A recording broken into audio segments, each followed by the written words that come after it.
di program studi Ilmu Komunikasi di Universitas Bakri. Nah, tidak terasa nih teman-teman, webinar kita sudah memasuki chapter yang ketujuh. Dan di chapter yang kali ini kita akan membahas tema How to be a Successful Professional. Saya ingin mengucapkan terima kasih kepada teman-teman yang sudah bersedia dan antusias untuk menghadiri webinar kita. Dan sebelumnya perkenalkan, nama saya Teresya Prilly. Saya merupakan mahasiswi program studi ilmu komunikasi di Universitas Bakri selaku moderator dalam acara siang hari ini. Oke teman-teman, untuk memulai webinar kita pada siang hari ini, marilah kita menyatukan intensi baik kita bersama di dalam doa. Untuk itu, berdoa menurut agama dan kepercayaan masing-masing, berdoa dimulai.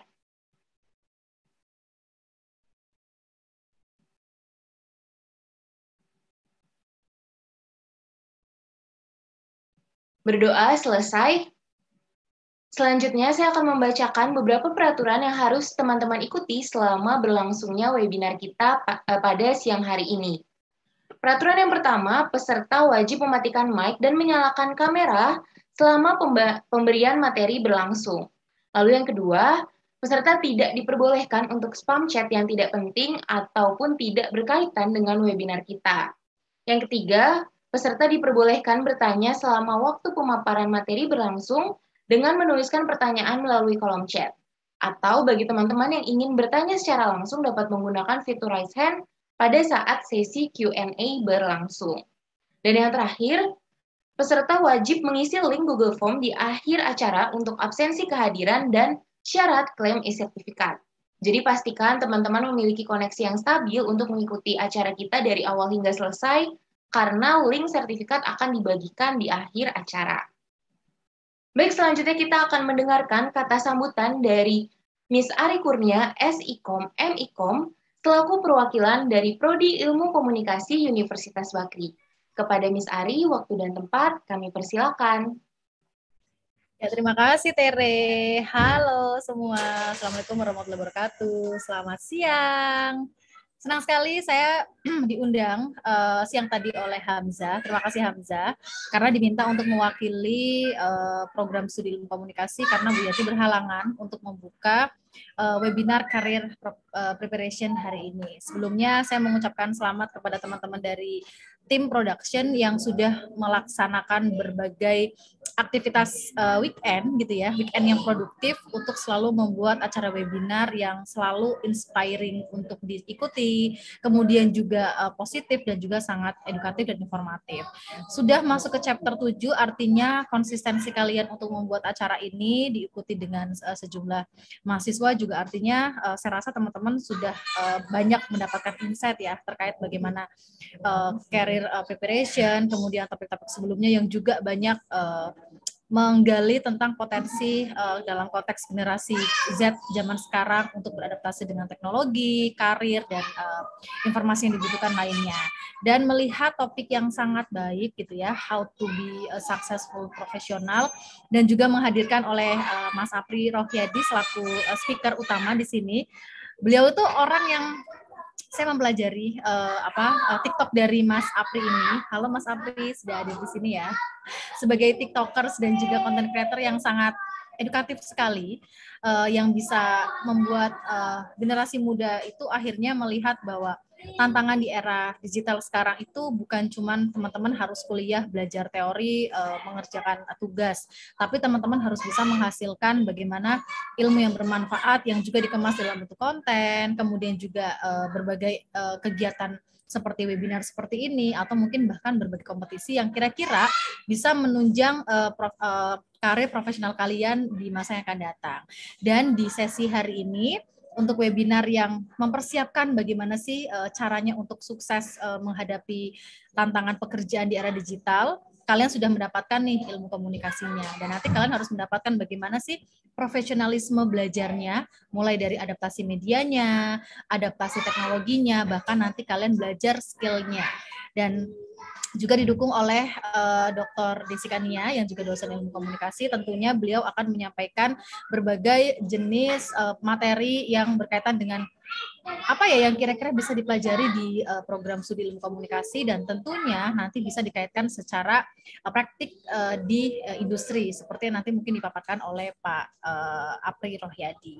Saya harapkan acara ini berjalan dengan lancar, peserta juga aktif dalam sesi tanya jawab, diskusi yang menarik, dan pastinya akan ada manfaat yang nanti teman-teman bisa dapatkan. Demikian sambutan dari saya mewakili Ibu Suharyanti. Terima kasih Tere, terima kasih teman-teman. Sukses selalu acaranya. Selamat siang. Wassalamualaikum warahmatullahi wabarakatuh. Baik, terima kasih Miss Ari atas kata sambutannya. Baik teman-teman, selanjutnya kita akan kembali mendengarkan kata sambutan dari Ketua Pelaksana Generation Profesional yaitu Kak Hamza Insanul Haq. Kepada Kak Hamza, waktu dan tempat kami persilakan. Assalamualaikum warahmatullahi wabarakatuh. Selamat siang, Ibu dosen dan Apri. Saya ucapkan terima kasih atas kehadirannya. Salam juga dari Bu Mirana dan Bu Ananda kepada Miss Ari dan Miss Dike atas kesempatannya untuk hadir di acara kali ini. Lalu saya ucapkan juga kepada panitia dan volunteer atas kerjasamanya yang sangat baik untuk chapter 7 kali ini. Chapter 7 kali ini kita akan bahas tentang bagaimana sih caranya kita berkarir di dunia profesional, baik itu di BUMN ataupun swasta.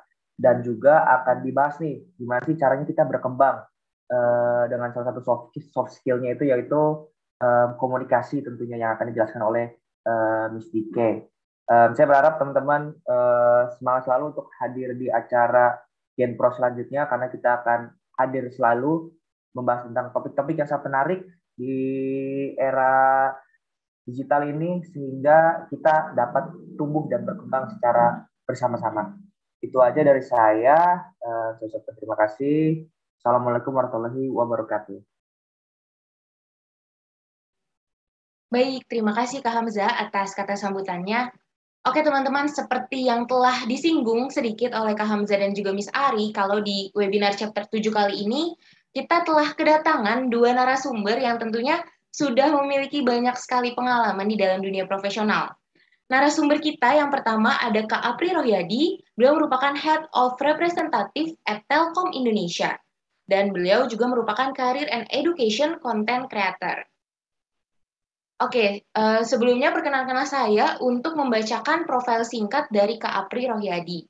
Kak Apri Rohyadi memperoleh gelar sarjana ekonomi di bidang manajemen keuangan dari Sekolah Bisnis dan Manajemen Institut Teknologi Bandung dengan predikat cum laude pada tahun 2016.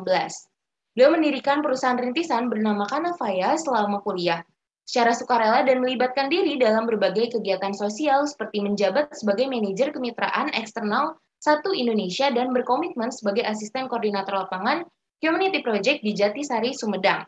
Selain itu, Kak Apri juga berpengalaman sebagai Regional Site Operation and Maintenance Officer di Telkom Indonesia dari tahun 2018 hingga saat ini. Dan Kak Apri juga memiliki sejumlah pengalaman lainnya.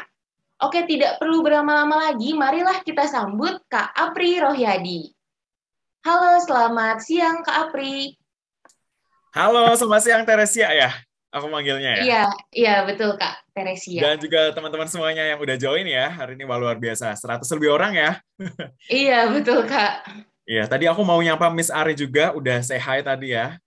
Dan juga speaker lainnya juga. Yes, silahkan Teresia. Oh iya, baik Kak. Mungkin di sini teman-teman udah banyak nih Kak yang nggak sabar untuk mendengarkan sharing dari Kak Apri. Karena kan biasanya kita ngelihatnya tuh dari TikTok ya Kak. Dan kebetulan siang hari ini dapat berdiskusi secara langsung begitu. Baik, sebelumnya saya ingin mengingatkan kembali kepada teman-teman, di sesi pemaparan materi ini teman-teman boleh untuk menyampaikan pertanyaan melalui kolom chat. Dan nanti pertanyaannya akan dijawab oleh Kak Apri pada sesi Q&A setelah pemaparan materi dari narasumber pertama dan juga narasumber kedua.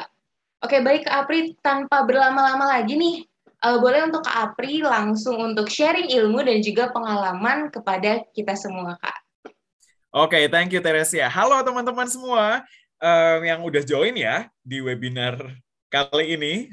Hari Sabtu biasanya jam-jam segini, hari Sabtu biasanya goler-goler ya teman-teman ya. Tapi hari ini mau nyempetin hadir dan juga semoga apa yang kita diskusikan nanti bisa bermanfaat dan juga bisa kasih sedikit insight buat teman-teman untuk mempersiapkan gimana ya life after college ya teman-teman ya, itu seperti apa. Oke, aku boleh izin share screen kah teman-teman? Boleh, Kak. Oke, wait. Yes, gimana BTW kabarnya teman-teman? I hope teman-teman sehat semua ya. Yes, dan udah terlihatkah? Sudah, Kak. Sudah. Oke, udah full screen ya. Oke, jadi teman-teman hari ini sebenarnya yang akan aku deliver materinya seperti yang diminta teman-teman panitia juga ya, Hamzah dan juga tim. Itu sebenarnya aku bakal ngulik-ngulik sebenarnya perbedaan antara BUMN dan juga swasta, dan juga mungkin teman-teman pengen di startup juga, membangun startup itu seperti apa sih sebenarnya kayak gitu menurut pengalaman aku sendiri. Teman-teman tadi mungkin belum sudah sedikit dijelasin Teresia juga ya teman-teman, bahwa sebenarnya setelah aku lulus sekolah dulu aku pernah bisnis, pernah bikin startup, and then aku terjun ke dunia startup juga. Terus aku jumping ke multinational corporation, yang di situ aku bolak-balik Singapura, Jakarta, Kuala Lumpur, yang bikin aku terekspos ke punya international exposure di situ sebelum akhirnya aku settle down sekarang di BUMN. Jadi mungkin nanti teman-teman boleh tanya ya ke aku sebenarnya yang pengen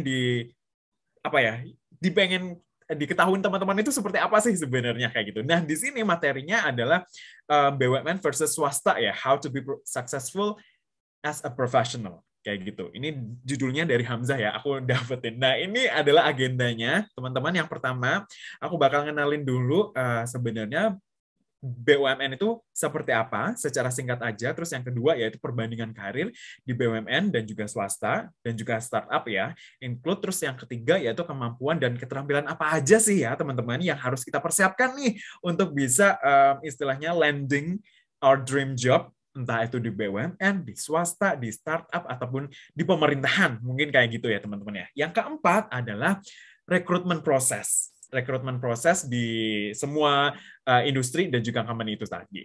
Yang pertama yaitu teman-teman, mungkin aku nggak akan ngebahas tentang banyak ya tentang pengertian dari BUMN. Let's say BUMN ini ya teman-teman ya seperti yang mungkin teman-teman most of you have already known, bahwa ini adalah badan usaha yang seluruh atau sebagian besar modalnya itu dimiliki sama pemerintah. Oke, that's it. Kayak gitu ya teman-teman ya. Nah, ini tuh biasanya ada dua tipe kayak gitu ya, dua macam atau dua bentuk lah kayak gitu. Ada perseroan dan juga perusahaan umum. Kalau perseroan itu contohnya kayak PT Telkom, Pertamina, dan lain sebagainya. Kayak gitu ya teman-teman ya. Terus kalau untuk si perusahaan umum ini ada ini nih angkutan nih teman-teman, pernah naik ini nggak ya? Terus ada peruri dan lain sebagainya. Nah teman-teman kenapa kok ini nggak akan aku bahas terlalu detail, karena nanti kalau misalnya teman-teman ngikutin rekrutmen di BUMN ini juga nggak akan ditanyain kok kayak gitu. Jadi ini good to know aja ya teman-teman ya, sebenarnya apa kayak gitu, BUMN itu apa. Nah ini langsung aja ya teman-teman ya ke perbedaannya, beberapa hal yang bakal beberapa aspek yang akan aku bahas di sini yaitu tentang proses bisnis, jenjang karir, benefit, dan juga pengembangan kita nanti sebagai karyawan. Yang pertama adalah proses bisnisnya. Teman-teman di BUMN tadi, di BUMN dan swasta yang gede ya teman-teman ya, itu biasanya proses bisnisnya dari A sampai Z-nya itu biasanya udah established atau udah teratur nih kayak gitu. Jadi ketika nanti teman-teman keterima atau memutuskan untuk berkarir dan juga bekerja di BUMN, let's say kayak gitu ya, pasti nanti teman-teman proses bisnisnya itu udah mantep nih kayak gitu. Nanti teman-teman hari pertama tinggal belajar aja toolsnya itu pakai ini, and then probisnya itu seperti ini, and then mungkin teman-teman bisa berinovasi juga di situ kayak gitu. Tapi agak sedikit beda nih teman-teman sama yang namanya startup. Ya mungkin teman-teman udah pada dengar juga ya, mungkin di kampusnya juga ada kompetisi-kompetisi inovasi gitu nggak? Kalau dulu di aku ada tuh di ITB kayak gitu ya. Jadi kita tuh 2014, 2015 tuh udah bikin tuh startup karena dulu itu startup itu booming-boomingnya teman-teman. Dulu itu 2014, 2015 itu Gojek itu ngehits ngebomnya itu di 2015-an itu ya. Jadi di ITB pun kami berusaha untuk menunjukkan inovasi-inovasi kami untuk bisa nge-help our society, helping out our society kayak gitu. Nah, bedanya di proses bisnisnya ini teman-teman tadi kan BUMN dan juga swasta itu udah established nih. Udah enak nih kalau kita masuk itu udah ada kayak gini ya, kayak gitu. Nah, tapi kalau di startup ini teman-teman menurut aku ini challenging banget teman-teman. Karena misalnya nih teman-teman, let's say kayak gini, kalau misalnya di BUMN, oke, kita mau ngadain marketing campaign nih, kayak gitu. Marketing campaign, digital marketing campaign. Kita udah ada tuh tools-nya. Kita tuh tinggal masukin aja, let's say kayak gitu. Tapi kalau di startup, kalau misalnya ini from scratch ya teman-teman ya, dari nol banget nih teman-teman gabungnya. Nah itu teman-teman akan berusaha untuk mencari, mengiterasi. Nyobain dulu nih, will it work? Atau it won't kayak gitu.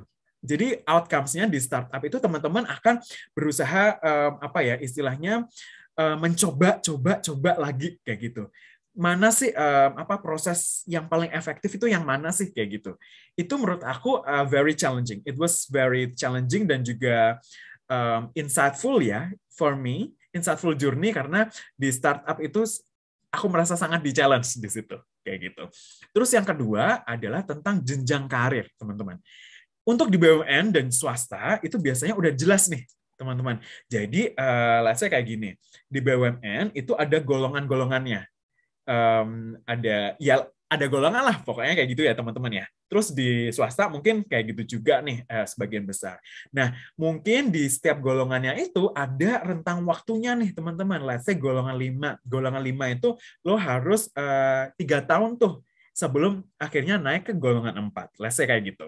Nah, tapi kalau di startup ini, teman-teman bisa aja masuk langsung jadi manajer tuh. Gimana tuh? Shock nggak tuh? Nah, itu adalah perbedaannya tentang jenjang karir ya. Atau let's say, oke, bulan ini gue masih officer nih di startup A, let's say kayak gitu. Tapi bulan depan tiba-tiba gue udah promosi jadi manajer karena nggak ada yang pegang tuh di situ kayak gitu.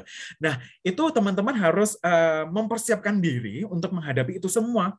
Nah, nanti persiapannya kayak gimana nanti akan kita bahas ya. Sebenarnya skill-skills apa aja sih yang harus kita persiapkan mumpung teman-teman masih kuliah ya. BTW ini teman-teman di semester berapa ya? Boleh nggak, Teresia? Oh ya Kak, di sini ada yang semester 4, ada juga yang semester akhir juga sih Kak, semester 6. Oh, oke. Oke, berarti ada yang persiapan ya, ini ya udah persiapan mau jadi profesional ya setelah kuliah. Oke, nggak apa-apa. Jadi mungkin teman-teman yang masih semester awal-awal nggak apa-apa sih didengerin aja. Jadi nanti istilahnya buat persiapan juga nih nanti apa aja yang harus selama kuliah kan itu tuh harus gue ikutin atau gue lakuin gitu biar kita tuh bisa menjadi fresh grade yang eligible nih untuk nanti diterima either itu di BUMN, swasta, ataupun startup. Itu untuk jenjang karir, teman-teman. Untuk yang benefit, itu menurut aku ya, teman-teman ya, kompetitif deh, kayak gitu. Jadi, kalau di awal-awal meniti karir sih, menurut aku adalah teman-teman all out aja dalam bekerja, ya. Teman-teman pikirannya tuh mindset-nya tuh seperti ini teman-teman.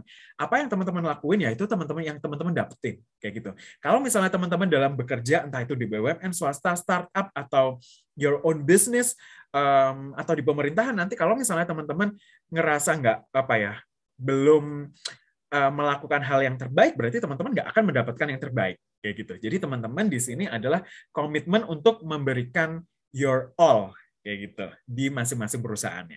Yang terakhir adalah tentang pengembangan karyawan.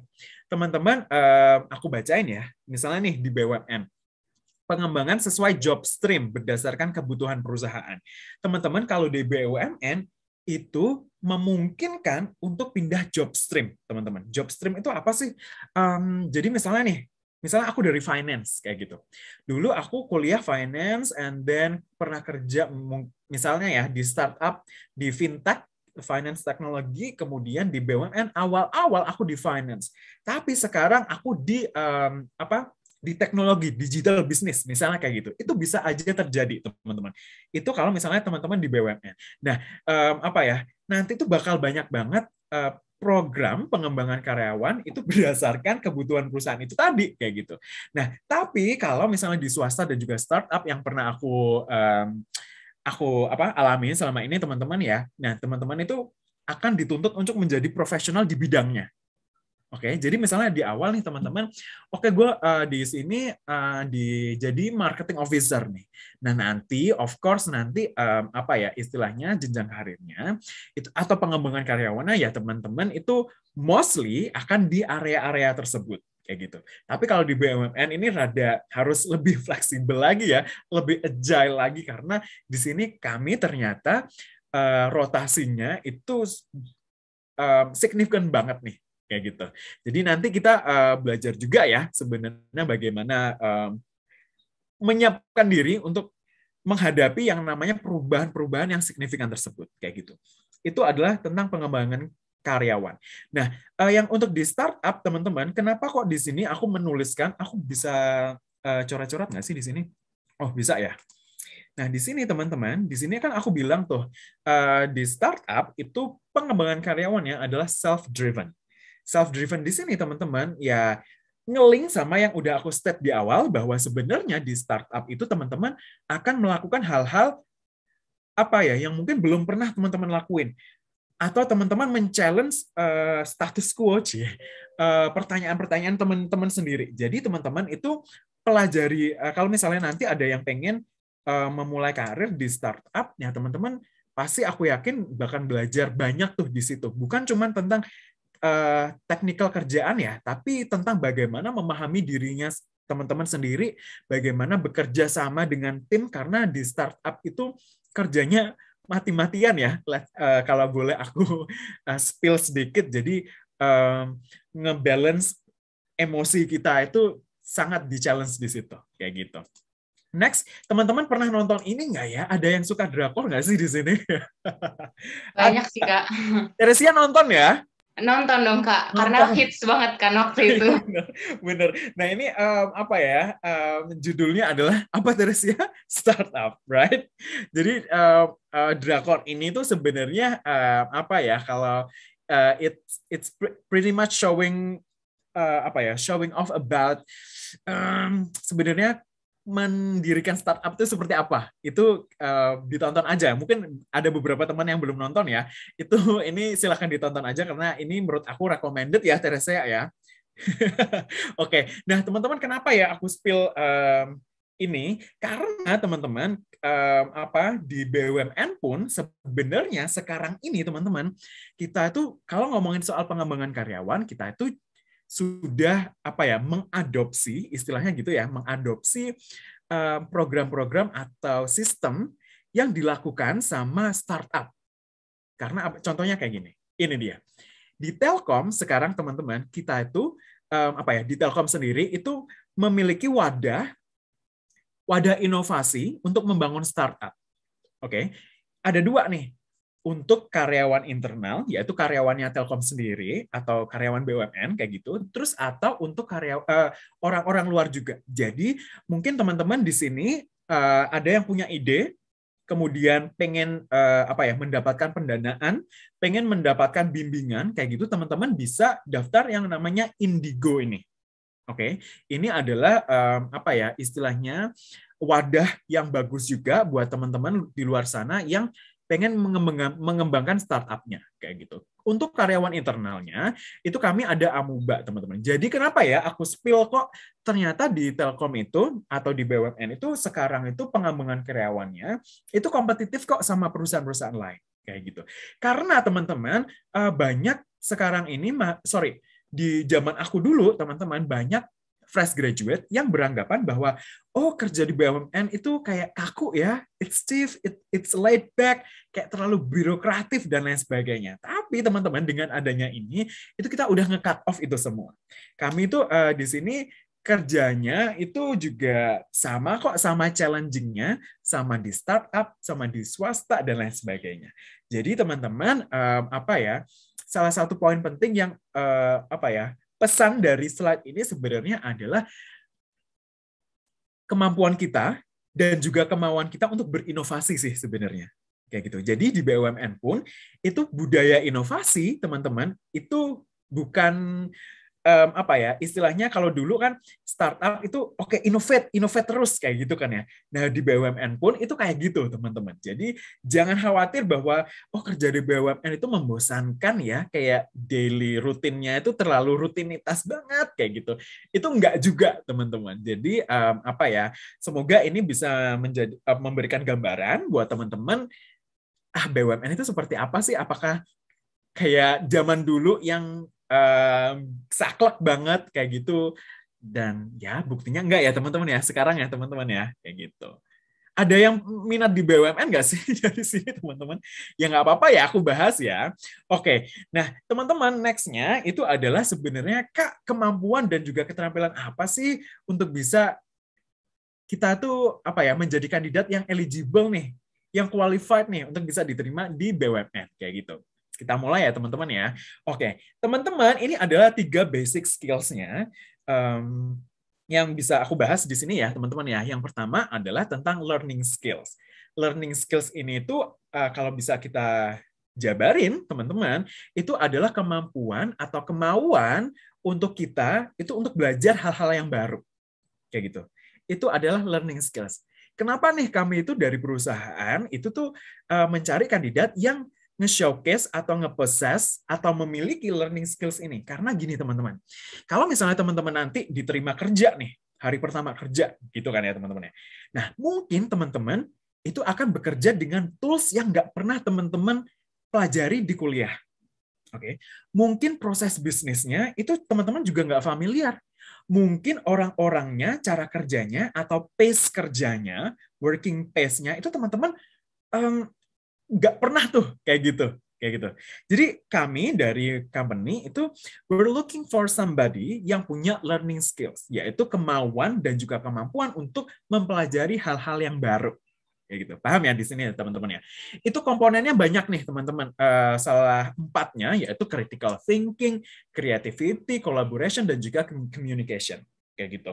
Nah ini yang mungkin yang akan aku bahas, yang aku di slide ini tuh lebih ke soft skills-nya ya teman-teman ya. Karena kalau hard skills itu masing-masing role, masing-masing company itu kayak beda sih. Jadi yang general aja, middle ground-nya yaitu tentang soft skills-nya. Yang kedua yaitu tentang literacy skills teman-teman. Literacy skills di sini adalah kemampuan ya teman-teman ya, sekarang ini we live in digital age ya, di digital era.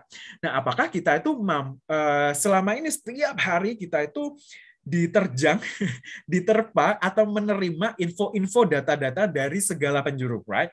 Nah, apakah kita itu mampu memfilter dan juga mengambil konklusi dari data-data itu. Itu yang namanya literacy skills. Oke, kenapa nih di sini kok ditulis information, media, dan juga teknologi? I hope teman-teman di sini kan jurusan komunikasi ya, Teresia ya. Nah, itu aku harapin ya sudah terasah dong pastinya hal-hal yang seperti ini. Terus yang terakhir adalah mengenai life skills. Teman-teman mungkin 5 tahun lagi atau 10 tahun lagi itu kita masih akan bekerja mostly intensitas kita itu pasti mostly akan bekerja dan juga berhubungan sama manusia sih. Mungkin 20 tahun lagi kita akan sama robot dan lain sebagainya, who knows, kayak gitu ya teman-teman ya. Tapi untuk sekarang ini teman-teman itu kita masih sama yang namanya manusia. Makanya kita itu masih diperluin nih. We're looking for somebody yang punya life skills juga, social skills, most importantly ya kayak gitu. Life skills ini komponennya juga ada banyak teman-teman, bisa dilihat yaitu flexibility, leadership, apakah teman-teman itu take inisiatif nggak sih, terus productivity dan juga social skills, bagaimana kita tuh menempatkan diri kalau misalnya in a team ternyata kita tuh kerjaannya di tim kita itu semuanya orang-orang tua nih, mohon maaf, udah berumur 50-an ke atas kayak gitu. Apakah kita bisa menempatkan diri di situ kayak gitu?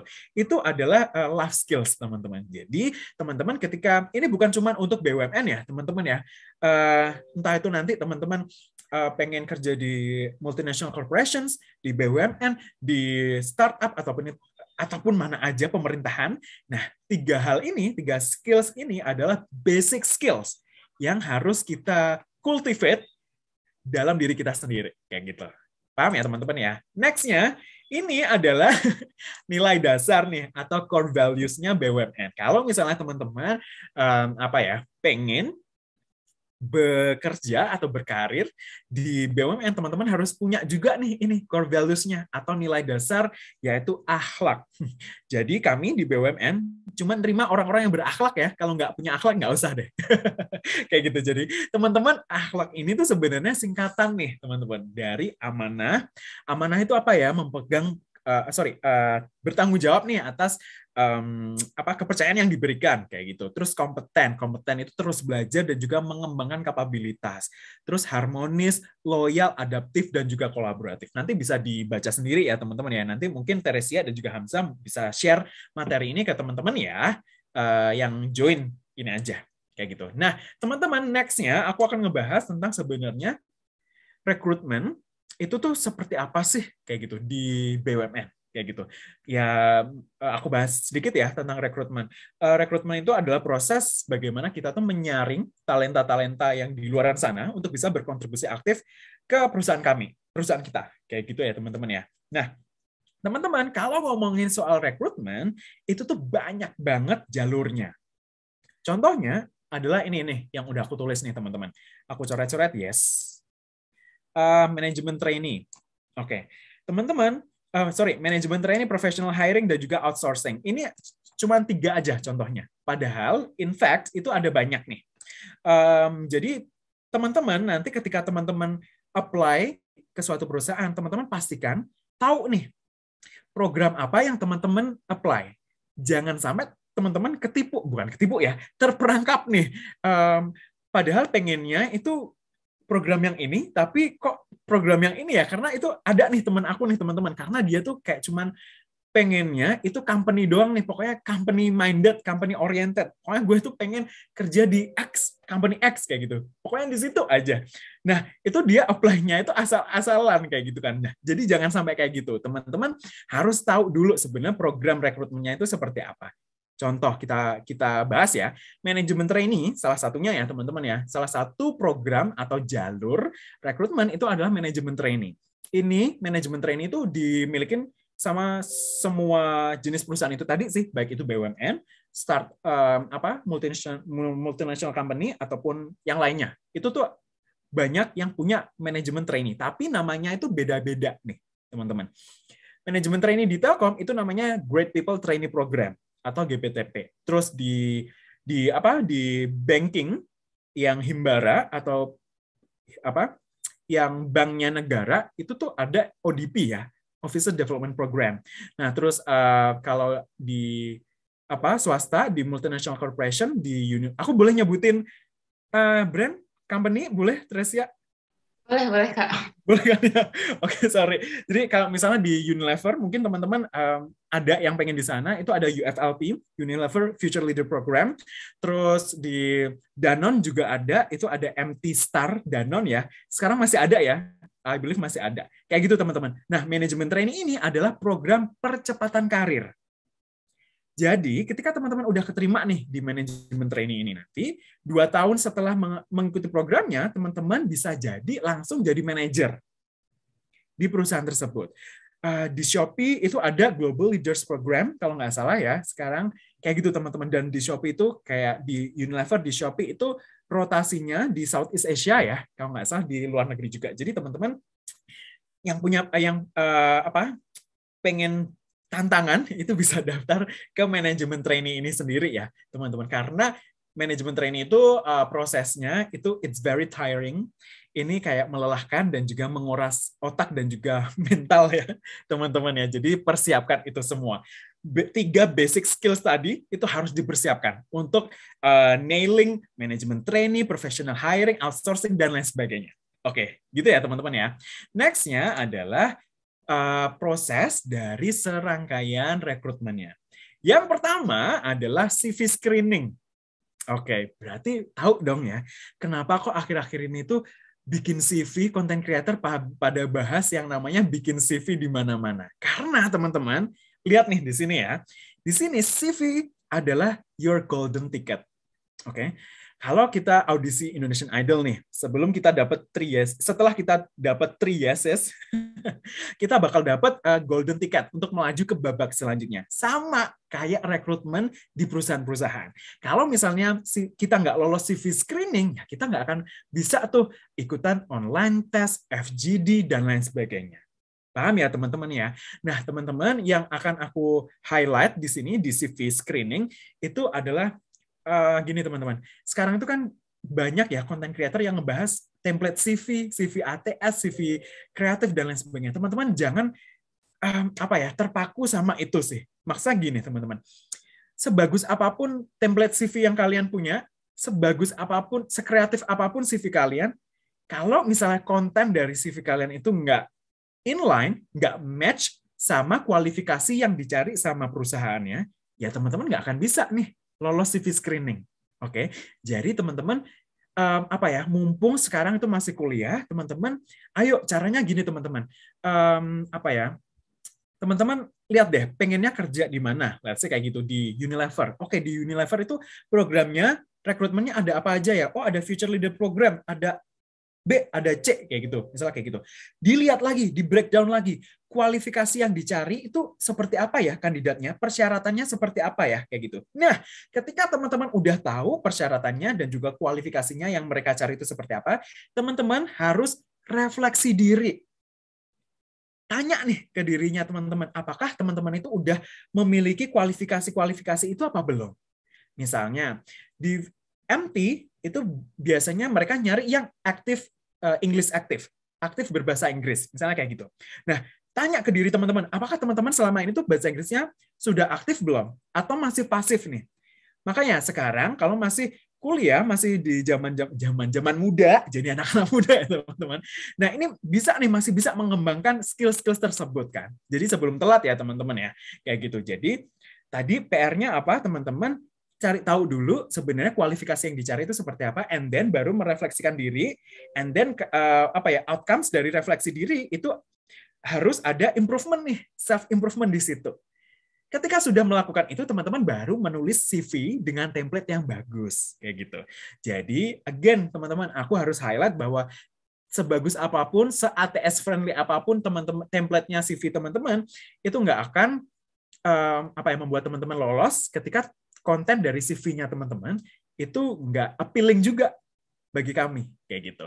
Itu tentang CV screening. Paham ya teman-teman ya? Yang kedua adalah online test. Online test ini biasanya terdiri dari 2 macam nih teman-teman.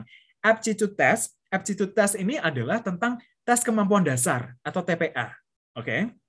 Yang kedua adalah organization fit test. Nah, ini adalah untuk nyari tahu nih sebenarnya apakah teman-teman itu memiliki value yang match atau similar nih sama kultur dari perusahaan itu. Kayak gitu.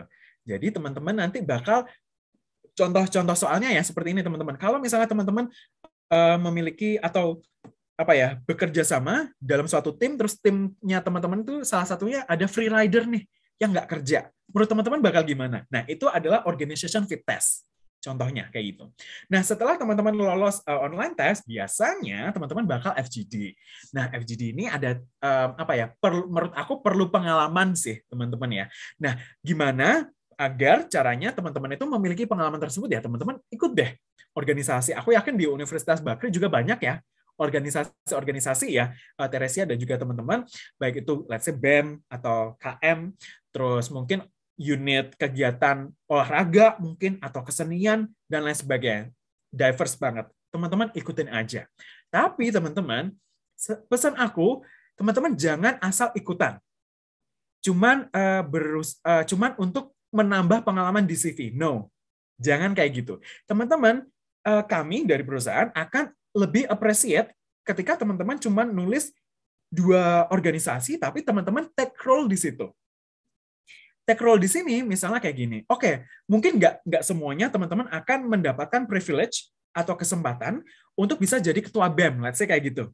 Untuk jadi PIC apa, kayak gitu kan nggak semuanya ya teman-teman ya. Teman-teman jadilah a part of the organization itu sebaik mungkin. Entah itu jadi sekretaris, entah itu jadi ketua, ataupun cuma jadi anggota, tapi teman-teman komit nih ke situ, kayak gitu. Nah, nanti ketika teman-teman itu nulis CV dan juga interview, teman-teman tuh ada bahan untuk diceritain kayak gitu. Jangan sampai, oke Pak, saya ikutan 13 organisasi, tapi gue cuman datang terus absen doang, ya pokoknya ada lah buat di CV ditulis kayak gitu. Itu jangan kayak gitu. Oke, teman-teman paham ya di situ. Nah, teman-teman, kenapa kok aku tadi ngebahas tentang organisasi dan juga ikutan proyek-proyek, volunteering, dan lain sebagainya? Karena di situ itu pasti banyak diskusi.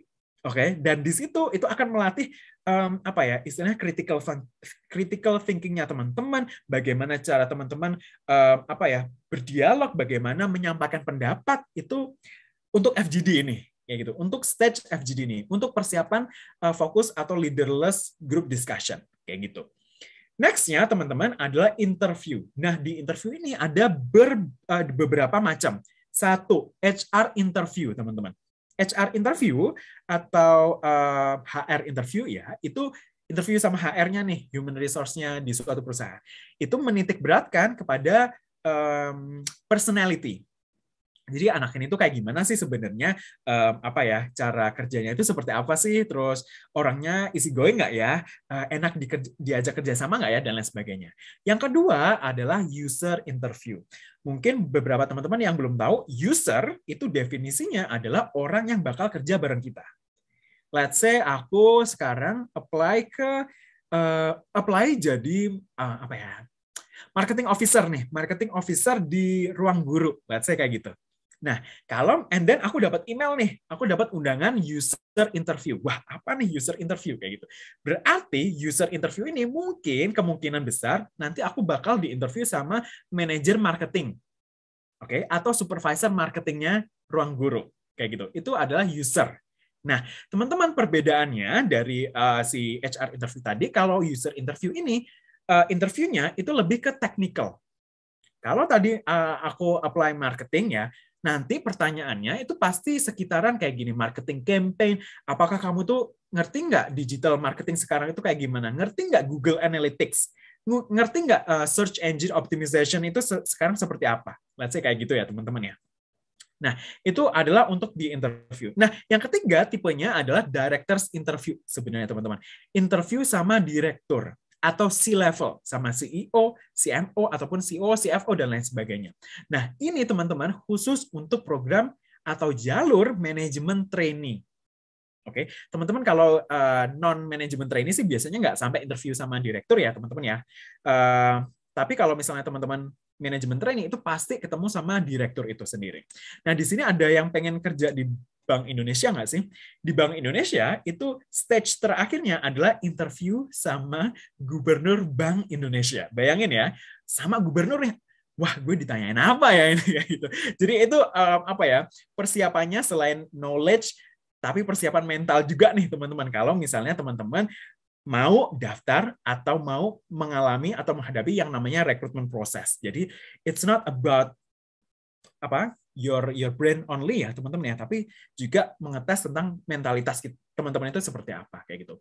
Next-nya teman-teman biasanya ada medical check up. Nah, medical check up ini aku harapin teman-teman sekarang persiapannya bukan cuma pengalaman organisasi, mengasah soft skills, mengasah hard skills, tapi teman-teman mulai sekarang yuk membuat pola hidup sehat. Oke, healthy lifestyle. Karena nanti teman-teman jadi medical check up ini tuh hasilnya itu nggak bisa cuman seminggu kita healthy lifestyle terus tiba-tiba hasil dari medical check up-nya tuh bagus kayak gitu. Itu nggak bisa kayak gitu teman-teman. Jadi healthy lifestyle itu habit ya teman-teman ya, dan itu bakal ke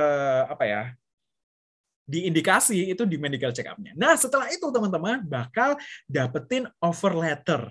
Jadi teman-teman congratulations ya, kamu bisa join di kami mulai bulan depan kayak gitu. Kayak gitu teman-teman. Jadi ini adalah prosesnya, serangkaian proses dari proses dari rekrutmen itu sendiri. baik itu di BUMN, di startup maupun di multinational corporation ya. Itu tuh generally speaking itu kayak gini teman-teman, kayak gitu.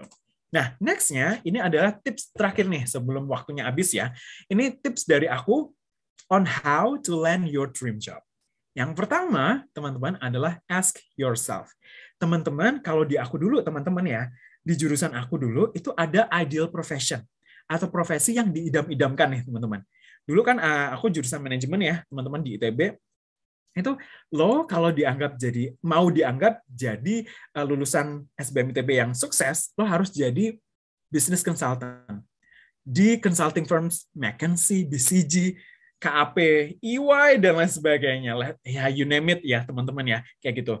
Padahal teman-teman dulu di semester 7 aku belum memiliki ketertarikan ke situ. Oke, bayangin dulu galaunya aku, aduh nanti kalau gue nggak di consulting firms, gue nggak jadi ini dong lulusan yang sukses dong kayak gitu. Itu kayak gitu. Jadi teman-teman di sini stage yang pertama adalah asking yourself first. Oke, tanya nih ke diri teman-teman, sebenarnya teman-teman itu passionnya di mana, minatnya di mana, and then skills atau pengalamannya teman-teman itu yang dimiliki sekarang itu seperti apa. Oke, apakah teman-teman antara keinginan kan pasti ada ya teman-teman udah punya gambaran ya, sekarang pasti pengennya jadi hari ini pengen jadi ini, mungkin next month pengen jadi ini, kayak gitu kan, berubah-ubah ya biasanya kayak gitu. Nggak apa-apa, itu di list down aja, ditulis aja kayak gitu. Terus yang kedua adalah refleksi diri, masih refleksi diri. Aku ngomonginnya tentang refleksi diri. Apakah teman-teman itu memiliki potensi atau skills di situ atau enggak? Kalau enggak, ya teman-teman harus kalau belum ya teman-teman harus melakukan improvement tuh di situ kayak gitu. Ini adalah asking yourself. Jawaban ini teman-teman, jawaban dari asking yourself ini itu enggak overnight. Jawabannya nggak bisa didapetin overnight. Tapi ada juga sih yang beberapa yang tiba-tiba langsung aja dapat kayak gitu. Tapi mungkin beberapa teman-teman yang ikutan webinar ini mungkin seminggu dari sekarang baru tahu jawabannya. Sebenarnya aku pengennya tuh di mana ya? Atau sebagian lagi 3 bulan lagi baru dapat jawabannya. 6 bulan lagi ada orang yang 6 bulan lagi baru dapat jawabannya. That's okay. Everyone itu has time frame-nya masing-masing kayak gitu. Itu yang pertama. Yang kedua adalah riset atau melakukan research. Research ini teman-teman seperti yang udah aku spill di awal tadi sih sebenarnya. Teman-teman kalau udah tahu nih pengennya bekerja di bidang apa atau di perusahaan apa atau di industri apa, teman-teman kan tulis ya tadi. Teman-teman coba riset deh, cari tahu sebenarnya kandidat seperti apa sih yang yang mereka cari untuk di posisi ini, di company ini atau di industri ini kayak gitu.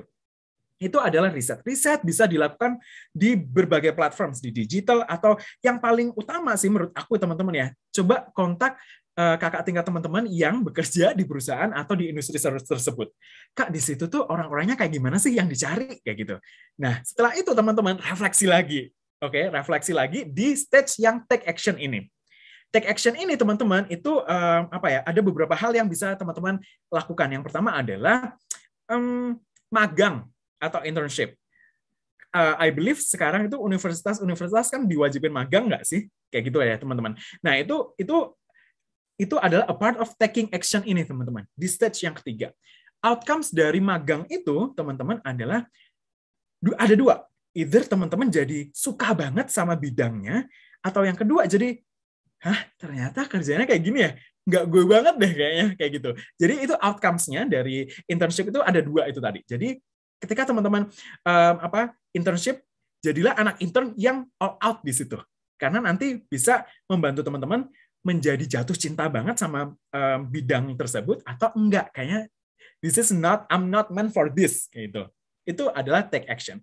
Take action yang kedua yaitu mengimprove diri, teman-teman.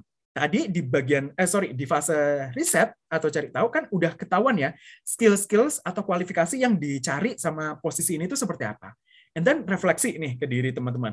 Kalau Kak ternyata aku belum punya nih, misalnya aku belum punya bahasa Inggris, aktif bahasa Inggris kayak gitu. Nah, di take action ini teman-teman berusaha untuk mengimprove English-nya teman-teman kayak gitu. Paham ya? Di sini take action ada internship atau cari pengalaman profesional. Terus yang kedua adalah mengembangkan diri untuk mengembangkan skills agar kita tuh bisa jadi kandidat yang eligible. Yang keempat, atau yang terakhir yaitu find your support system, teman-teman. Support system di sini, teman-teman, bukan close friend-nya teman-teman di Instagram. Bukan kalau tombol hijaunya teman-teman ya. Tapi teman-teman, support system di sini adalah kayak gini, teman-teman. Di hidup ini, hidup ini banget nih. Di hidup ini ya, teman-teman ya, kita tuh punya banyak goals ya, banyak tujuan. Ada tujuan karir, ada tujuan pendidikan, ada tujuan percintaan nih. 5 tahun lagi pengen nikah, let's say kayak gitu. Nah, masing-masing goal itu tadi, teman-teman, coba pilih support systemnya masing-masing. Jadi support system ini nggak applicable for all, teman-teman. Harus spesifik nih, misal nih tentang karir. Aku pengen kerja di Unilever nih. Kira-kira support system aku siapa aja ya? Let's say, mungkin kakak tingkat aku yang kerja di Unilever, dosen. Terus support systemnya nanti mentor aku di education platform, misalnya kayak gitu, untuk mempersiapkan aku menghadapi rekrutmen dan lain sebagainya.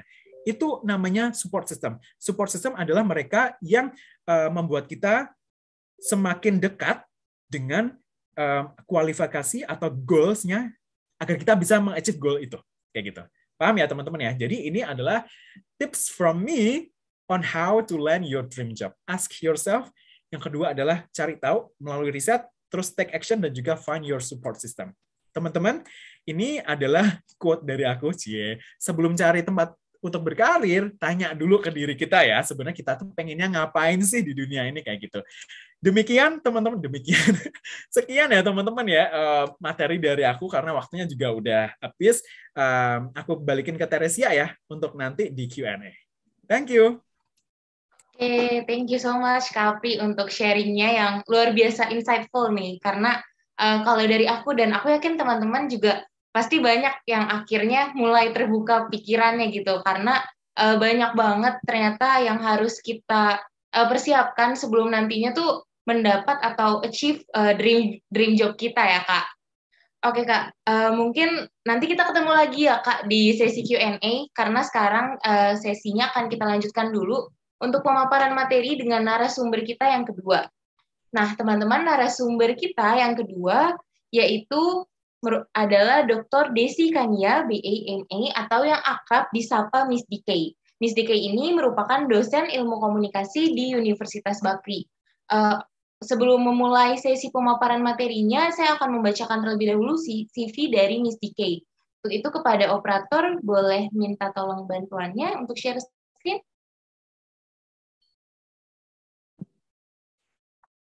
Oke, Miss Desi Kania menerima gelar sarjana di bidang Major in Communication Art and Minor in Marketing dari College of Notre Dame of Maryland, Baltimore, USA.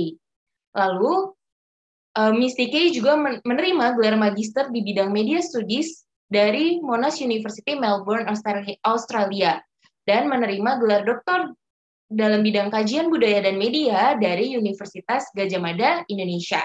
Lalu Miss DK juga memiliki sejumlah pengalaman mengajar, di antaranya yaitu ada di Universitas Gadjah Mada dan di Universitas Bakri tentunya. Boleh di next?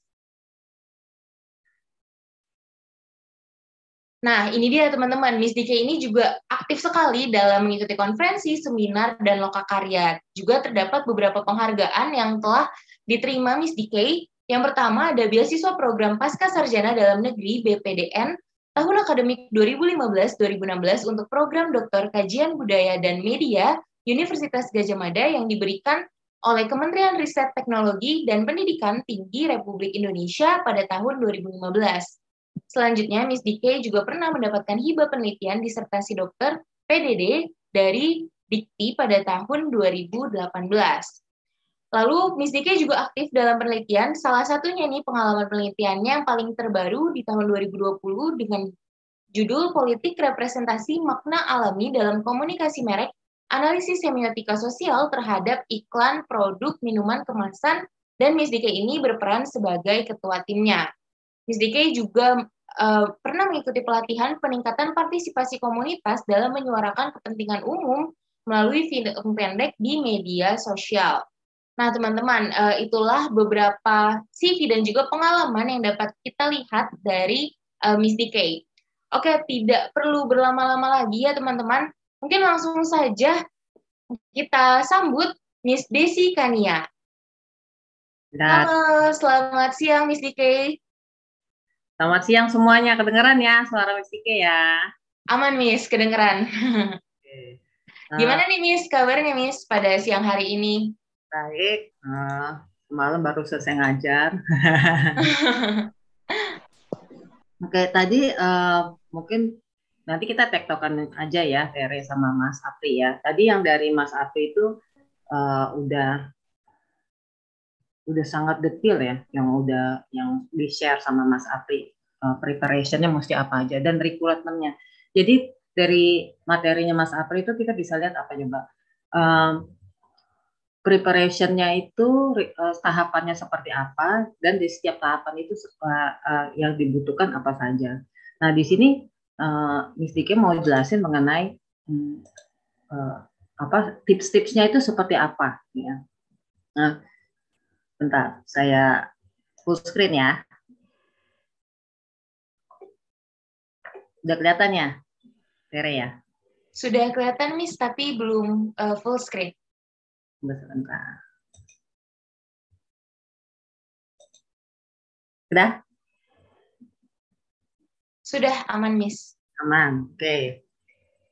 Saya bilang gini di sini, di industri manapun kita mau jadi apapun, kita pengen jadi sukses, ya. Jadi orang yang sukses dan kita punya ambisi untuk sukses gitu ya. Nah, yang kita mau lihat di sini dalam hari ini itu adalah caranya gimana. Yang mesti kita lihat di sini apa coba? Kita mesti dengan adanya situasi kondisi sekarang, kita nggak pernah nyangka ada corona. Jadi di sini kita lihat kita harus bisa prepare for changes. Kita mesti bisa bersiap pada adanya perubahan. Lihat aja dari sini ya, dari data ini, dampak pandemi terhadap lapangan usaha ada, penurunan pendapatan. Ya. Untuk bekerja pun juga ya seperti sekarang gitu ya. Kita itu banyak yang WFH, ada social distancing dan lain-lain gitu ya. Dan ada juga regulasi kalau misalnya mau kita masuk ke kelas, masuk ke sekolah, mesti pakai masker. Mau nggak mau dari situ kita bisa lihat bahwa dunia ini berubah gitu ya.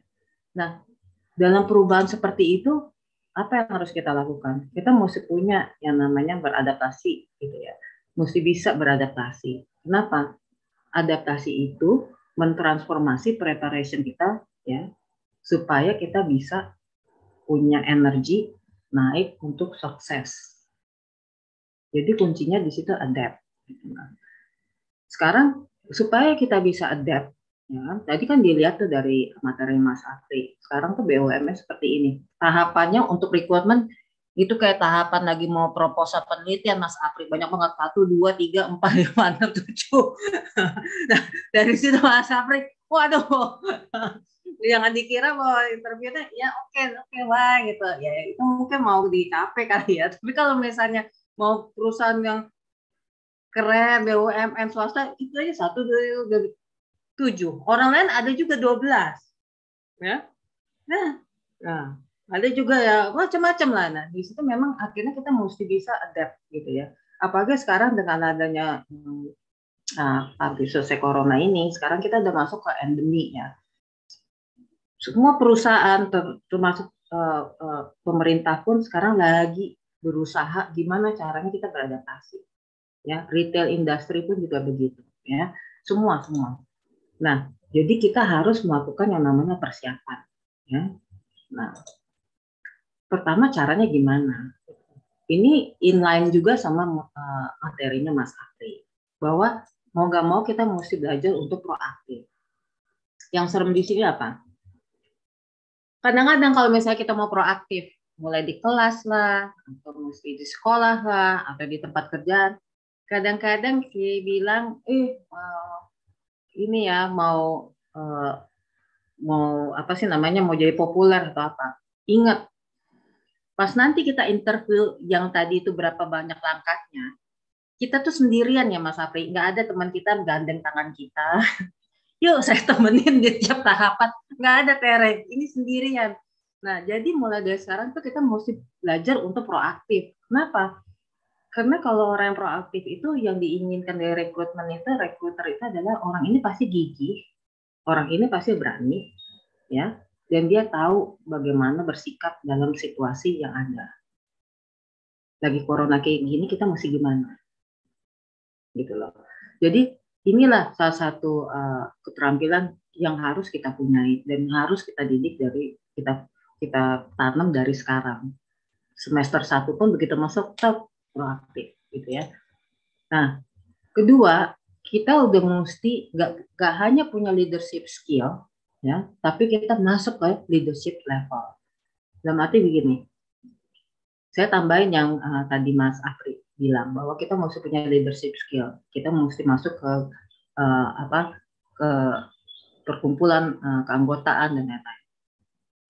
Kenapa dalam leadership skill ini? Ya, kita itu jadinya self aware. Oh, saya lebih bagus di negotiation skill. Oh, saya communication skill-nya kurang. Nah, seperti yang sebelum-sebelumnya kan sudah dijelaskan sama Bu Vivit bahwa kita mesti melakukan yang namanya personal SWOT analysis. Itu paling benar. Misalnya kurangnya mistiknya apa? Nah, tapi kelebihannya apa? Ya. Peluangnya ada nggak peluangnya? Terus tantangannya apa? Itu kan 4 itu. Ya. Dari situ juga kalau kita lihat dari leadership skill itu kita belajar apa? Menginfluence orang, gitu ya, persuade, gitu. Terus yang paling penting adalah kita punya agility learning. Kenapa di sini? Jadi gini, tiba-tiba nih ada situasi, ya, amit-amit. Dalam acara webinar, ininya mati tiba-tiba Tere atau apa. Kita mesti punya agility. Oke, langsung gini. Itu yang dicariin semua recruiter sebenarnya. Bisa nggak dia cari cara lain gitu, dan bisa nggak dia beradapt di situ. Nah, yang paling penting di sini adalah saya lihat mesti bisa think outside the box. Ya. Terus kalau misalnya dibilang think outside the box masih semester 1, semester 2 atau SMA gini, buat caranya gimana? Kita asah nih, Teresia dan teman-temannya misalnya kita asah nih. Caranya gimana? Perbanyak baca buku. Kenapa? Kita baca buku itu kita nambah wawasan, ya. Kita nambah otak kita, melatih otak kita. Kalau nambah wawasan, melatih otak kita untuk berpikir think outside the box. Saya nggak bilang bahwa bukunya itu mesti ini ya, buku materi perkuliahan atau sekolah. Enggak. Harry Potter pun kamu bisa tuh baca gitu loh. Novel pun apapun kamu bisa baca gitu ya.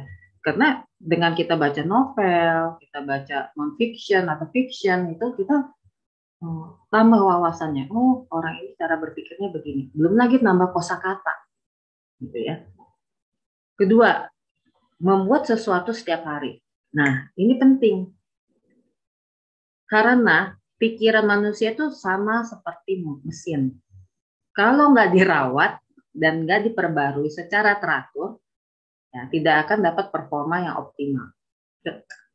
Mobil ya, atau motor atau apapun kita taruh dia banyak parkir, tetap aja akan rusak kok. Ya, sepatu tetap aja akan rusak kecuali kalau kita pakai. Rutinitas sehari-hari kita juga mesti ubah. Kenapa? Yang tadinya biasanya kita lewat jalan yang ini kita coba ubah. Kenapa? Akhirnya kita bisa mengenali area-area baru di sekitar kita. Itu juga membuat kita berpikir. Terutama ini ya, keempat, berpikir kritis. Kalau misalnya orang bilang, oke, ini adalah seperti ini nih, terima.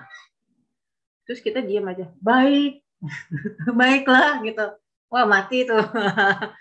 Kita mesti bisa berpikir kritis. Kenapa ya mistiknya bilangnya begitu ya?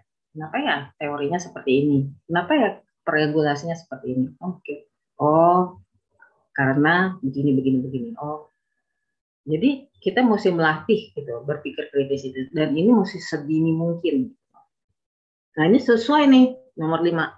Persis yang Mas Apri jelaskan gitu loh mengenai support system tadi. Berkumpul dengan orang-orang kreatif. Kenapa? Dengan berkumpul dengan orang-orang kreatif, yang tadi Mas Apri bilang bahwa support system itu, kita itu akan diskusi sama orang tersebut dan juga akan lahir ide-ide baru.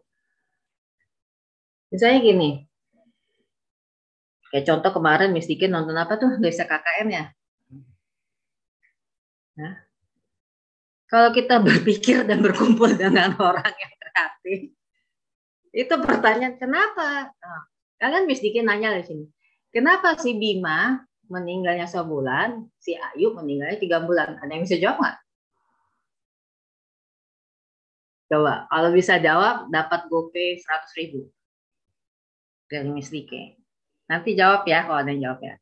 Kenapa? Ya, semua ya, peserta seminar ini, si Ayu meninggalnya 3 bulan. Si Bima, kalau nggak salah sebulan. Nah, kenapa ada perbedaan situ? Saya soalnya ngirain begitu mereka pulang, berdua itu udah meninggal. Nah, Miss Dike nanya sama teman-teman Miss Dike juga, semuanya pada berpikir keras gitu ya. Nah, seperti itulah. Jadi kan kita melatih otak kita untuk berpikir gitu. Nah, last but not least nih nomor 6. Ikut kursus atau kelas. Waduh, kayak seperti ini. Kan enak nih. Oh, ada input, ketemu teman-teman yang lain. Ya, dapat network ya. Selain dapat sertifikat gitu ya. Nah, sertifikat itu dapat kalau percis kayak tadi panitia bilang. Pada akhir acara setelah mendengarkan itu artinya apa? Setelah kita mau memastikan bahwa semua pasti dapat knowledge yang baru, dapat informasi yang baru itu. Bukannya kita nggak mau kasih gitu ya. Jadi sabar. Oke. Nah, saya tutup dengan ini. Nih, Tere, keren banget. Quotation-nya. It is not the strongest of the species yang survive atau yang paling intelligent. Tapi yang paling bisa adaptable to change. Yang bisa beradaptasi dengan perubahan, dialah yang survive, dialah yang sukses. Terutama di masa pandemi dan endemik. Oke, sekian. Terima kasih. Oke, baik. Terima kasih Miss Dike atas pemaparan materinya. Keren banget sih Miss, jadi bisa membuka wawasan baru juga buat kita. Ternyata being adaptable tuh yang paling penting ya Miss, tadi kalau dari yang Miss Dike sampaikan. Oke, baik teman-teman, selanjutnya kita akan masuk nih ke dalam sesi Q&A. Nggak apa-apa.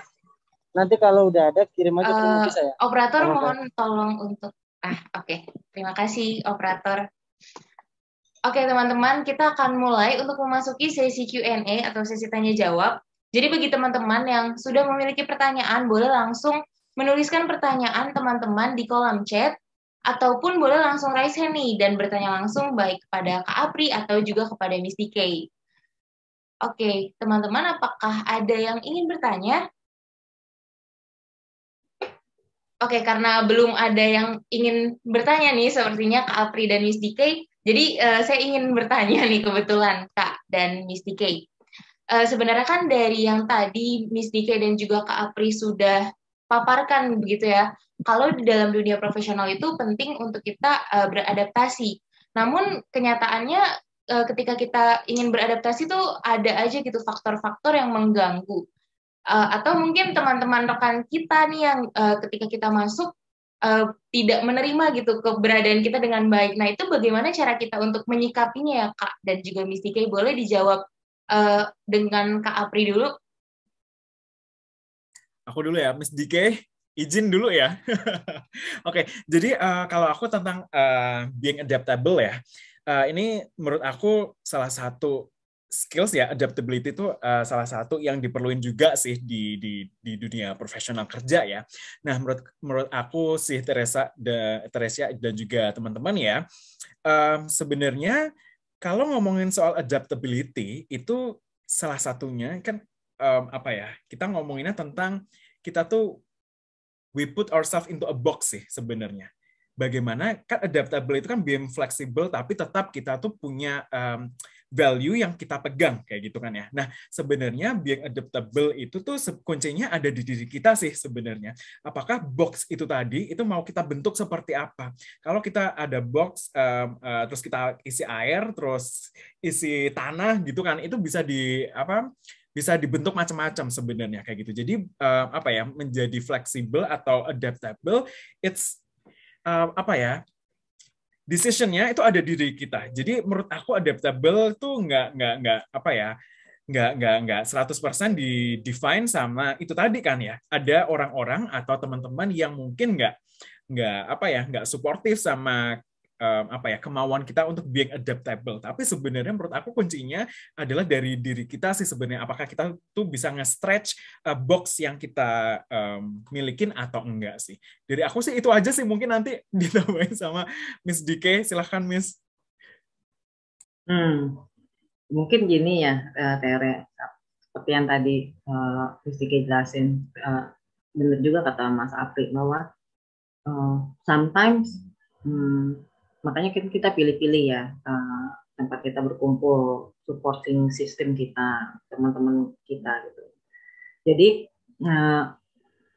kalau saya selalu bilang gini, kalau teman-teman kita atau grup kita itu nggak support kita ketika kita itu mau menuju kesuksesan, mungkin mereka tidak termasuk dalam kelompok kita.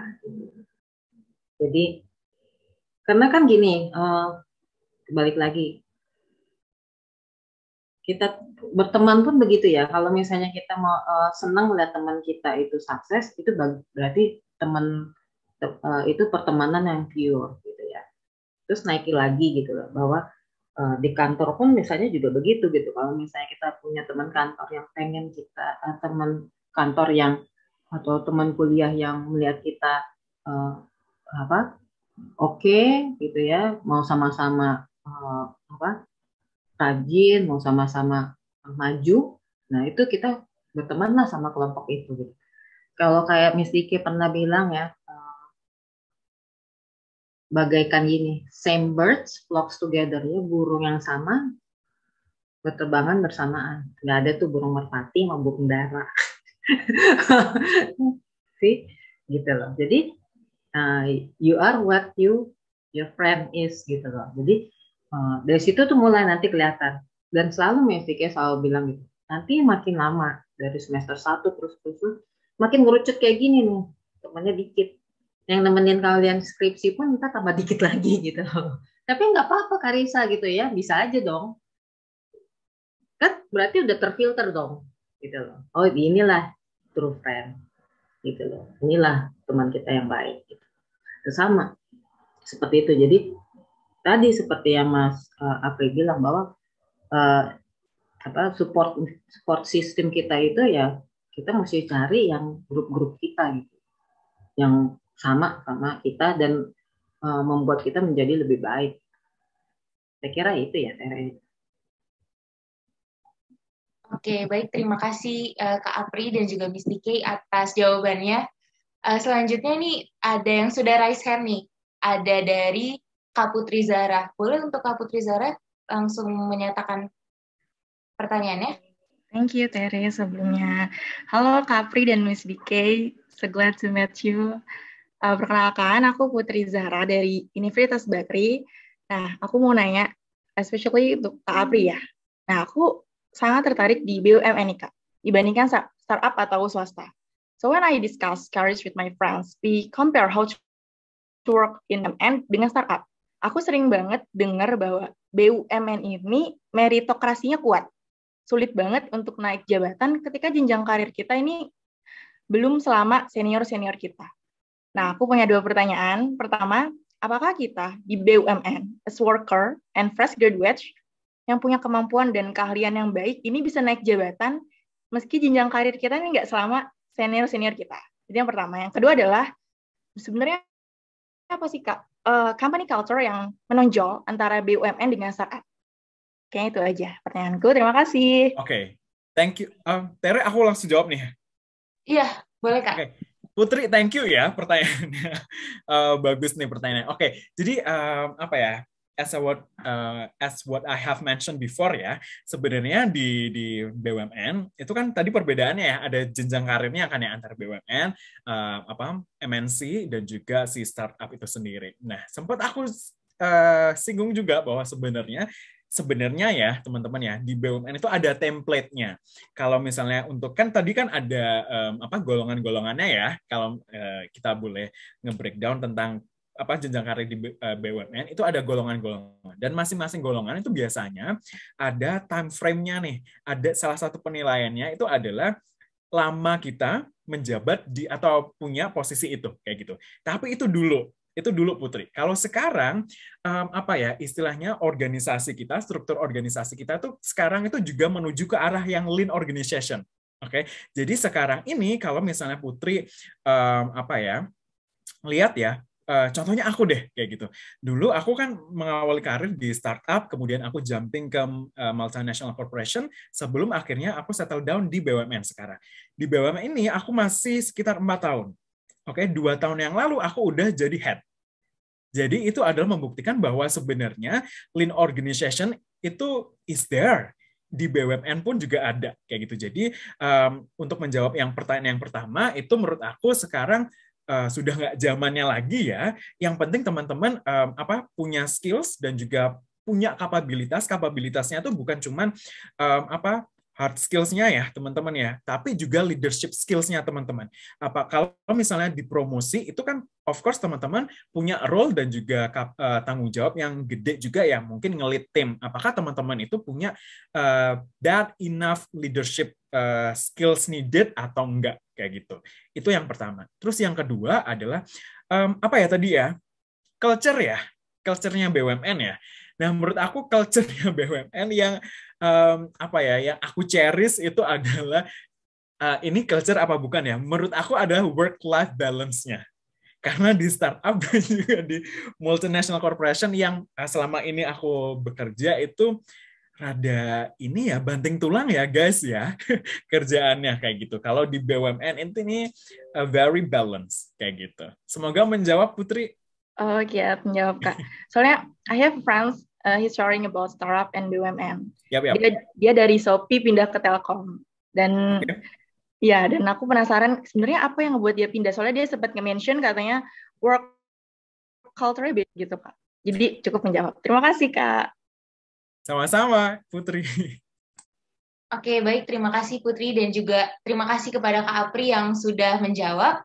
Oke, selanjutnya ini ada pertanyaan untuk Kak Apri dan juga Miss Dika ini tentunya. Bagaimana caranya untuk mengendalikan perasaan atau emosi saat ada pemicu yang menyebabkan produktivitas kita berkurang, terlebih saat mempersiapkan karir? Oke, mungkin pertanyaan ini pertama bisa dijawab oleh Miss Dika dulu kali ya. Oke, menarik. Ya, menarik. Itu kalau nggak salah, maksudnya mungkin pertanyaannya mungkin kalau saya bisa ini begini ya, bahwa gimana kalau kita lagi nggak semangat, supaya naikin lagi semangat kita gimana ya, terutama pada saat kita lagi mau mempersiapkan karir. Saya dulu waktu kuliah itu ya, di dinding, kan ngekos ya, di dinding itu saya tempel quotation tahu lah, Tere dan teman-teman kan suka quotation. Terus tambah lagi satu, saya taruh apa Mas Afri? Poster mobil BMW. Waduh, gede. Saya bilang someday I will have it. Persis di atas tempat tidur saya. Ini mau gimana lagi? Saya liatin. Jadi saya waktu kuliah 1 itu pernah ya, Tere dan kawan-kawan ya. Saya pernah jongkrok nangis di kosan ya di asrama. Kenapa? Banyak banget itu papernya. Tiap minggu ada Karisa, nggak cuma di UB doang begitu. Pakai bahasa Inggris lagi, Putri Zara. Mau nangis, mama gitu ya, nggak bisa ya. Cuma mau pulang dari Amerika ke Indonesia nggak boleh kan? Gitu. Jongkrok itu saya lihat. Ya selain saya taruh foto orang tua di situ, ya, taruh kebetulan agama saya Protestan, saya taruh salib segede-gede apa itu di situ. Habis itu taruh lah foto BMW poster. Dan saya bilang someday I will have it gitu. Gitu loh. Jadi kan gini, kita kan visual ya, kita manusia itu kebanyakan kita lebih orang yang visual. Jadi untuk menambah semangat itu kita mau di surroundingnya itu satu sama sesuatu, kan tadi pertemanan, support system kita masih bagus ya. Kedua, teman kita kan nggak mungkin 24 jam ya di depan kita gitu, menemani kita. Nah, kita punya ini kosan ruangan ini, kita mesti dandanin yang support kita. Nah, itu kalau dari Miss Dike sih gitu, simpelnya sih begitu. Silakan Mas Apri. Oke, Miss Dike. Honestly speaking ya, fun fact-nya Miss Dike, saya juga kayak gitu. Dulu di Bandung, di kosan, saya bedanya kalau tadi Miss Dike kan di dinding ya, saya di pintunya. Jadi ketika buka pintu, tahu tuh company-company mana aja yang someday I'll get there kayak gitu. Oke, bedanya Mas Apri company, Miss Dike benda. Pantas ngajak konsumen terus. Ya, kayak gitu sebenarnya itu apa ya, bentuk manifesting kali ya, mimpi-mimpi kita itu seperti itu sih. Aku percaya banget sih itu apa, teman-teman ada life plan di situ juga kan. Jadi apa ya, itu salah satu trik mungkin ya yang bisa very applicable ya Miss ya, ini buat teman-teman semua nih. Oke, kalau dari aku, menurut aku itu salah satu yang aku praktekin juga. Itu satu. Yang kedua adalah mungkin teman-teman tadi udah aku tulis juga di slide aku ya, bahwa sebenarnya sebelum nyari kerja sebenarnya kita harus tahu dulu sih tujuan kita itu apa kayak gitu. Jadi purpose kita itu, oke, kalau aku dulu berasal dari keluarga yang biasa aja, and then mungkin purpose aku pengen nih kalau aku cepat dapat kerja, aku pengen contribute to my family kayak gitu, misalnya kayak gitu. Jadi ya teman-teman pasti purpose-nya beda-beda ya, masing-masing orang kan punya beda, and ya punya yang beda-beda. Jadi teman-teman recalling aja itu purpose itu. Kenapa kok teman-teman itu melakukan apa yang sedang teman-teman lakuin. Jadi kalau udah ketahuan purpose-nya apa, nanti semoga ya jadi recharge gitu. Terbus lagi semangatnya kayak gitu. Tadi yang tanya siapa ya? Dari Kak Hamzah. Oh, Kak Hamzah. Oh, Hamzah ya. Oke. Kayak gitu sih, semoga menjawab. Oke, baik. Terima kasih Kak Apri dan juga Miss Dike. Jadi kesimpulannya ya, balik lagi kita yang harus bisa menyemangati diri kita sendiri gitu ya, selain teman-teman kita, tapi kita juga harus nyari benda-benda atau apapun itu yang bisa nge-boost energi kita lagi gitu. Oke, selanjutnya ini ada pertanyaan dari Rahma Fania. Selamat siang, Miss. Perkenalkan, saya Rahma Fania. Saya izin bertanya, tadi kan Miss bilang bilang kita harus out of the box dalam menyampaikan pendapat kepada teman-teman kita. Nah, gimana kalau ketika kita menyampaikan ide yang out of the box, tapi malah membuat kita memiliki ide yang berbeda dan cukup aneh? Terima kasih, Miss. Oke. Terima kasih, Fania. Pertanyaan menarik. Itu selalu, nggak cuma kita sebagai student ya, teman bekerja pun juga begitu ya.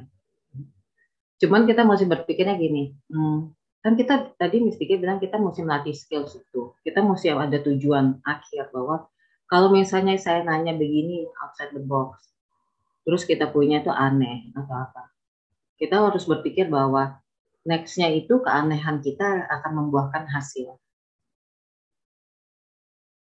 Kalau semuanya sama, nggak ada yang stand out, tidak ada yang distinction, kamu nggak bisa masuk rekrutmen tadi yang sampai 7 langkah tadi itu, sampai 7 sampai 12 langkah tadi. Kamu depan aja udah tahap pertamanya saya ingat waktu itu dia bilang kalau bikin CV jangan zamannya Miss Dike masih kertas ya. Kertasnya jangan putih, Miss Dike pakai biru. Keterima toh. Nah, tambah lagi udah biru mesti modelnya begini. Terus kalau kita itu punya ada semacam distinction dari yang lain, kita akan jadi yang masuk di tadi 7 langkah itu. Kan cita-citanya mau 7 langkah ini. Cita-citanya masuk BUMN, cita-citanya masuk Unilever, itu mesti. Ingat yang akhirnya pas kita, gak usah gitu ya. Gak usah cari kerja ya, kamu pas sidang magang, sidang skripsi, kamu sendirian. Gak ada teman kamu, ayo Tere, yuk Meta, yuk. Gak ada, kamu duduk, yang nemenin tuh sono, jauh-jauh banget gitu. Cuman ada dosen-dosen pengujinya kan Mas Apri ya, kan sendirian. Ya. Nah dari situ kamu udah mesti prepare, oh saya gimana ya, supaya saya jadi seorang individu yang kuat. Bahwa dengan jadi individu yang kuat itu kita ada gempuran-gempuran dari yang lain, nggak masalah. buat nanti next itu adalah preparation kita jadi sukses. Ya Mas Apri ya.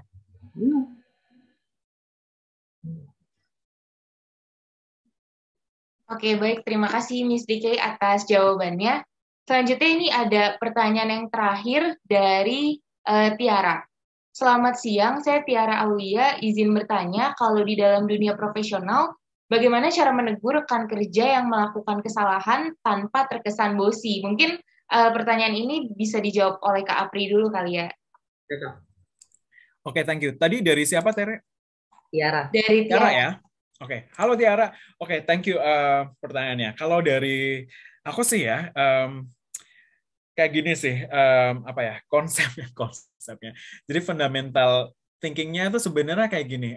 Kalau masing-masing orang, ya, aku percaya bahwa semua orang kan, setiap orang itu punya leadership style masing-masing ya, kayak gitu. Tapi kalau dari aku selalu beranggapan bahwa apa ya, kalau misalnya aku nge-treat tim aku, itu adalah how I want them to treat me. Oke, kayak gitu kan ya. Jadi ketika ada yang salah, aku nggak langsung direct di forum itu untuk ngejudge nih, lo jangan kayak gini dong, kayak gitu kan. Aku selalu bilang personal dulu, baru nanti kita diskusi ini kalau misalnya udah tahu personal problemnya itu di mana, mungkin dia melakukan kesalahan kayak gitu, and then kita bawa ke forum kayak gitu. Jadi yang pertama banget kita pasti nggak enak nggak sih kalau misalnya di forum and then kita disalah-salahin kayak gitu, kita dijudge kayak gitu, itu pasti nggak enak banget. Kalau dari aku sih kalau style aku biasanya aku personal approach dulu sih kayak gitu. Kayak gitu Tiara ya. Semoga jadi inspirasi juga bagaimana ngelit timnya kayak gitu. Silakan Miss Dike ditambahin. Oke. Menarik ini ya. Benar kata Mas Apri ya, bahwa sebaiknya kan kita ngomongnya baik-baik dulu ya. Cuman dalam berkelompok itu, berorganisasi juga kadang-kadang kalau kita pun udah ngomong baik-baik, ada aja yang masih keras kepala. Itu memang mesti kita tekankan sedikit gitu ya. Ada intonasi agak naik atau apa gitu ya. Dan itu sebenarnya gini, kalau kita bisa menegur ya Tiara, berarti kita ada satu leadership skill kita yang tadi saya bilang agility itu, yang kita lebih dari yang lain. Karena kita bisa menganalisis, ada sesuatu yang salah, atau ada sesuatu yang tidak fair. Ya, misalnya yang 3 orang kerja, ngerjain papernya, 1 tiduran misalnya. Kamu mau jelasin, ini nggak boleh. Sama kan di kerjaan juga begitu. Ya. Nah, pertama-tama memang kita ngomongin baik-baik, tapi begitu tidak, saya biasanya buka dulu tuh panduan bekerja, pedomannya. Oh, bolehnya begini-begini, boleh berarti. Mas Apri, kita cek dulu. Undang-undang dosen dan guru. Oh, boleh negur ya, boleh. Diusul lagi, misalnya, boleh negurnya begini-begini, boleh. Jadi, memang sering terjadi kayak gitu. Misalnya, ributlah di ruangan, padahal semua orang sedang kerja atau apa. Memang ditegur baik-baik sekali. Lama-lama mungkin memang kita harus menunjukkan bahwa ini nggak fair dengan yang lain. Dan kita cek juga ya, kalau teman-teman yang lain juga ngerasa seperti yang kita rasakan, oke. Berarti rules of majority ya, bahwa semua 80% tidak suka the way you do your work atau the way you do your business. Berarti saya punya kalangan massa di belakang saya untuk menegur Anda gitu. Seperti itu sih kira-kira Tere. Oke, baik. Terima kasih Miss Dike dan juga Kak Apri nih atas jawabannya. Berarti intinya tuh harus pertama negurnya tentu dengan cara yang sopan dan baik-baik gitu ya Miss dan Kak Apri.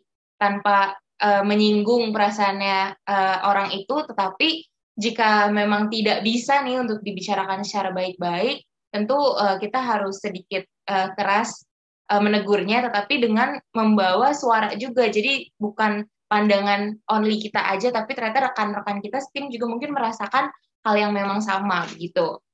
Oke, demikian sesi Q&A kita nih pada siang hari ini teman-teman. Selanjutnya saya izin untuk menyampaikan beberapa kesimpulan terkait apa yang kita bahas pada webinar kali ini.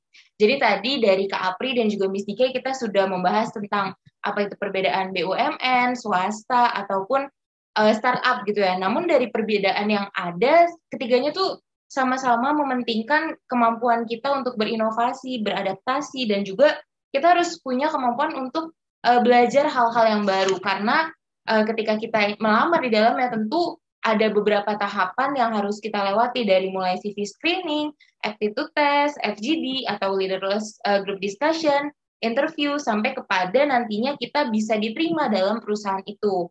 Lalu yang paling penting kalau kita ingin landing dream job kita, itu dari Kak Apri tadi ada. Yang pertama kita harus menanyakan dulu kepada diri kita, apa sih passion, minat, dan juga skill kita tuh seperti apa. Lalu kita bisa merefleksikan diri kepada diri kita bertanya apakah sudah sesuai atau belum, atau memang harus ada yang diimprovisasi gitu. Lalu yang penting juga kita harus riset mengenai kualifikasi atau kandidat seperti apa yang diinginkan dari perusahaan tempat di mana kita tuh ingin bekerja.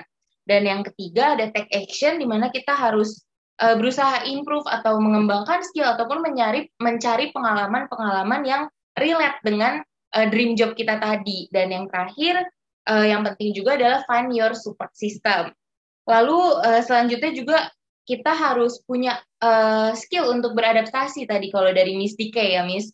Karena yang penting itu kita harus belajar untuk proaktif juga, menyampaikan pendapat kita, dan juga itu menandakan kalau kita tuh orang yang gigih dan juga bisa menangani setiap situasi yang ada begitu. Dan yang paling penting juga tadi adalah think outside the box gitu. Jadi kita jangan takut dan jangan ragu ketika kita punya mungkin ide-ide yang beda dari yang lain. Siapa tahu aja ide kita itu yang tentunya membuat kita stand out.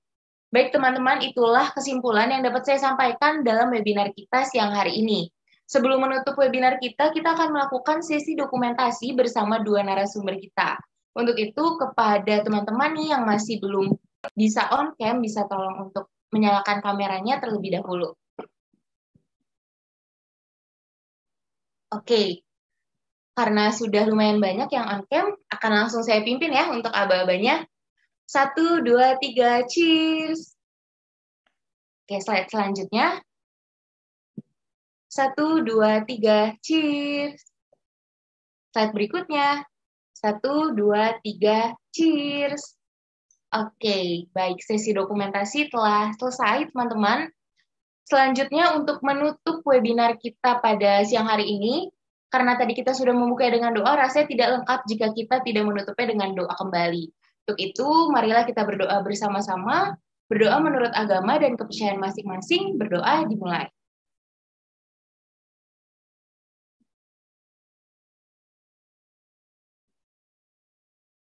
Berdoa selesai. Oke, teman-teman, demikianlah rangkaian webinar Career Preparation yang diselenggarakan oleh Generation Professional di chapter 7 yang bertajuk How to be a Successful Professional. Saya ingin mengucapkan terima kasih kepada Kak Apri dan juga Miss DK selaku narasumber kita pada siang hari ini yang sudah berbaik hati untuk menyampaikan dan sharing-sharing ilmu dan juga insight yang tentunya berharga bagi kita semua. Dan saya harap apa yang kita dapatkan di siang hari ini dapat membantu teman-teman nantinya ketika ingin masuk ke dalam dunia profesional. Oke, saya juga ingin mengucapkan terima kasih kepada teman-teman peserta nih yang dari tadi sudah stay dan juga tetap bergabung dengan acara kita. Demikianlah acara kita pada siang hari ini. Saya Teresia Aprili, mewakili segenap panitia yang bertugas mengucapkan terima kasih dan sampai jumpa di webinar chapter selanjutnya. See ya! Terima kasih Mas Apri. Salam kenal ya. Thank you Miss DK. Ya. Thank you ya teman-teman ya. Thank you Kak, thank you Miss.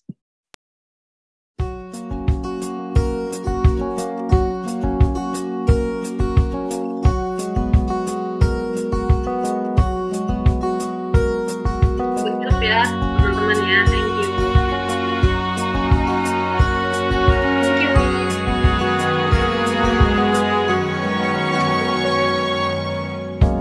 Lembaran foto hitam putih, aku coba ingat lagi warna bajumu kala itu. Kali pertama di hidupku manusia lain memelukku. lembaran foto hitam putih. Aku coba ingat lagi wangi rumah di sore itu, kue coklat balon warna-warni, pesta hari ulang tahunku.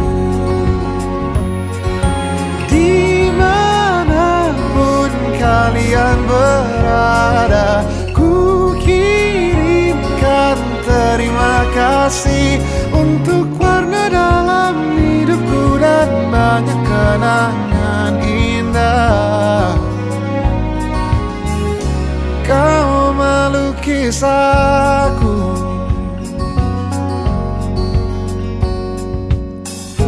lembaran foto hitam putih. Kembali teringat malamku hitung-hitung bintang saat mataku sulit tidur. Suaramu buatku lelap. Dimanapun kalian berada, ku kirimkan terima kasih untuk warna dalam hidupku dan banyak kenangan indah. Kau melukis aku,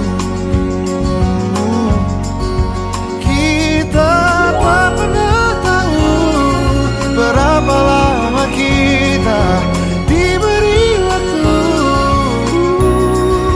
Jika aku pergi lebih dulu, jangan lupakan aku. Ini lagu untukmu, ungkapan terima kasihku.